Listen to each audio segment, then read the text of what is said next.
பிடிக்குது கடலை நரை வந்த பிறகே புரியுது உலகை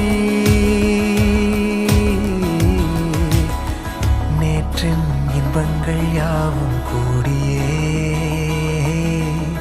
இன்றை இப்போதை அர்த்தமாக்குதே